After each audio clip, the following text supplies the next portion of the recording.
Cela m'arrive souvent ici, en France.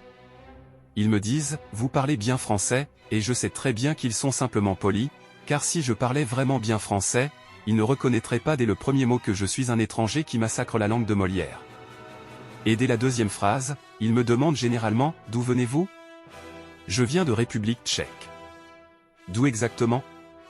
République tchèque, Tchécoslovaquie, Prague. Ah oui, Prague, une ville magnifique. Vous connaissez Prague? Vous êtes déjà venu chez nous? Je réponds avec enthousiasme. Non, mais mes amis y sont allés. C'est presque toujours comme ça. Je voudrais donc vous présenter un peu mon pays. Si vous regardez une carte, vous verrez que la République tchèque est en fait un territoire situé au milieu de l'Allemagne, pour simplifier, car nos voisins du Sud, les Autrichiens, parlent également allemand et nos voisins du Nord, les Polonais, se sont déplacés d'environ 100 km vers l'ouest après la Seconde Guerre mondiale. Ce sont nos montagnes frontalières qui délimitent et protègent ce petit pays, où vivent aujourd'hui environ 10,5 millions d'habitants. La capitale est Prague, que nous appelons Prague dorée, ou Prague au sans clocher, avec 1,4 million d'habitants. La ville a été épargnée par les ravages des guerres mondiales et, paradoxalement, grâce à la stagnation économique pendant la période communiste, elle n'a subi aucune exubérance architecturale et conserve ainsi le même panorama que les Tchèques aiment tant, notamment parce qu'il orne traditionnellement nos billets de 100 couronnes. Non, ne vous inquiétez pas, je ne vais pas vous montrer pendant 20 minutes les images bien connues de la vieille ville, du château de Prague, du pont Charles sur la Vltava et d'autres monuments. Je laisserai également de côté les photos de la nature tchèque d'une beauté féerique et je vous raconterai comment la Tchécoslovaquie communiste est devenue la République tchèque démocratique, car il s'agit d'une histoire dont je n'ai pas seulement été témoin, mais à laquelle j'ai activement participé. Après la Seconde Guerre mondiale, les puissances victorieuses se sont réparties les sphères d'influence et la Tchécoslovaquie démocratique a eu la malchance de tomber dans la zone d'influence de l'Union soviétique. 3 ans après la guerre, les communistes tchécoslovaques ont pris le pouvoir par un coup d'État palatial, rusé, pour ainsi dire, et ont instauré un régime à parti unique et la terreur stalinienne.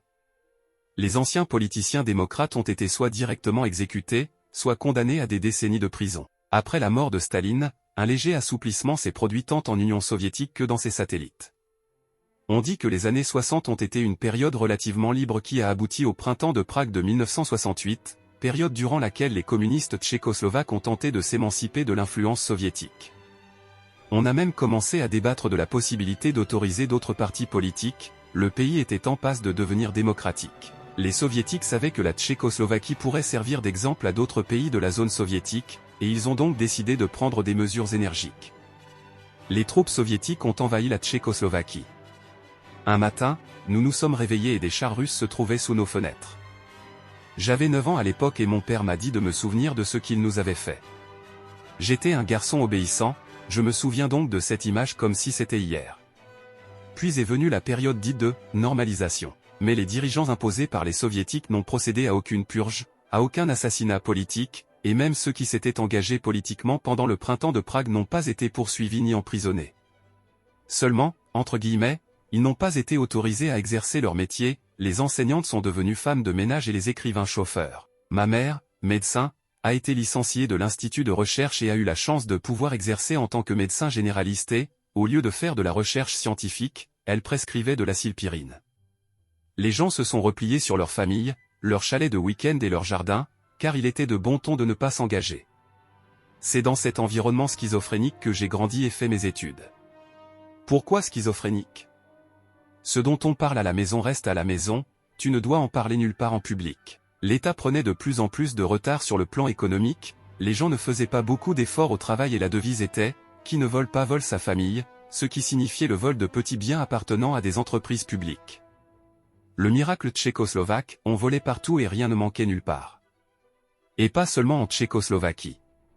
Puis, en Union soviétique, après la série télévisée, les funérailles sur la place rouge, 3 secrétaires généraux du Parti communiste russe sont morts à peu d'intervalle, Gorbatchev est arrivé au pouvoir. Et la politique de la glasnost et de la perestroïka a été mise en place, c'est-à-dire presque la même chose que ce qui s'était passé pendant le printemps de Prague en 1968 chez nous.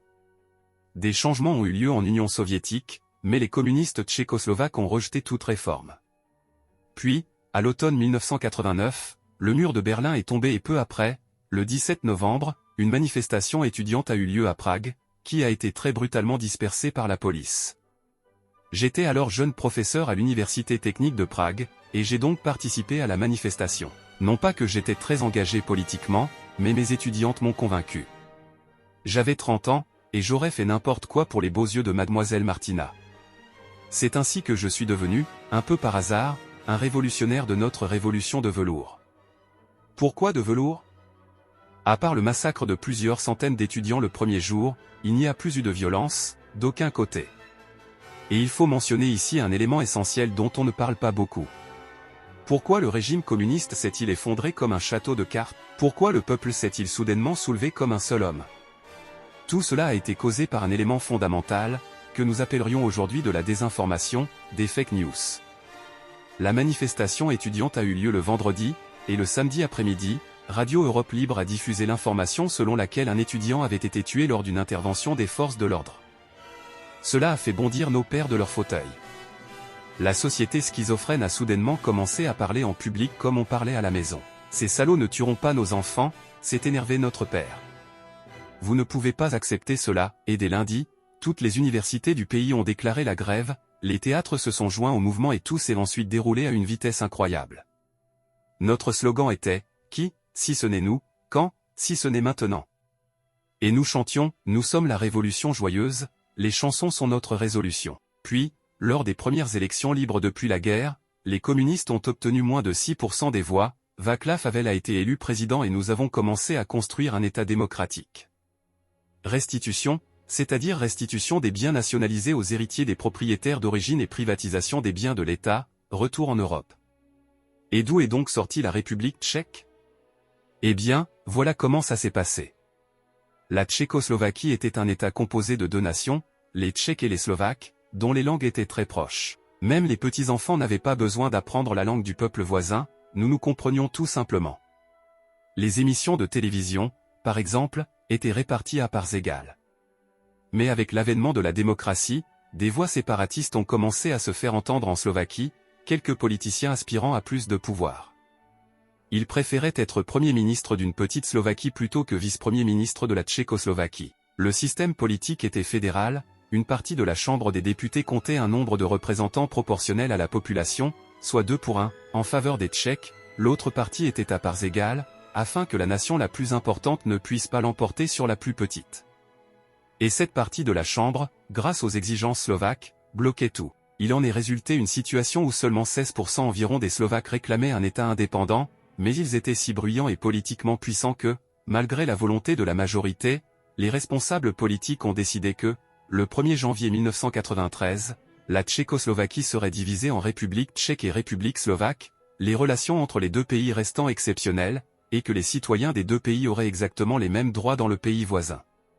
Tout comme notre révolution, notre séparation avec la Slovaquie s'est déroulée sans heurts. L'ancien Premier ministre de la République tchèque, qui sera probablement réélu après les élections, est slovaque et parle mal le tchèque. À l'étranger, lorsque nous rencontrons des Slovaques, nous les considérons comme des compatriotes. Nous venons du même pays.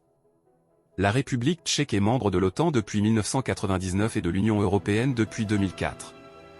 Pour en revenir à ma vie personnelle, je n'ai pas profité longtemps de ma liberté, car le 5 juin 1990, j'ai épousé Soa. Personne ici ne sera surpris d'apprendre que notre voyage de noces de miel s'est déroulé à Paris, à bord d'une vieille voiture Koda.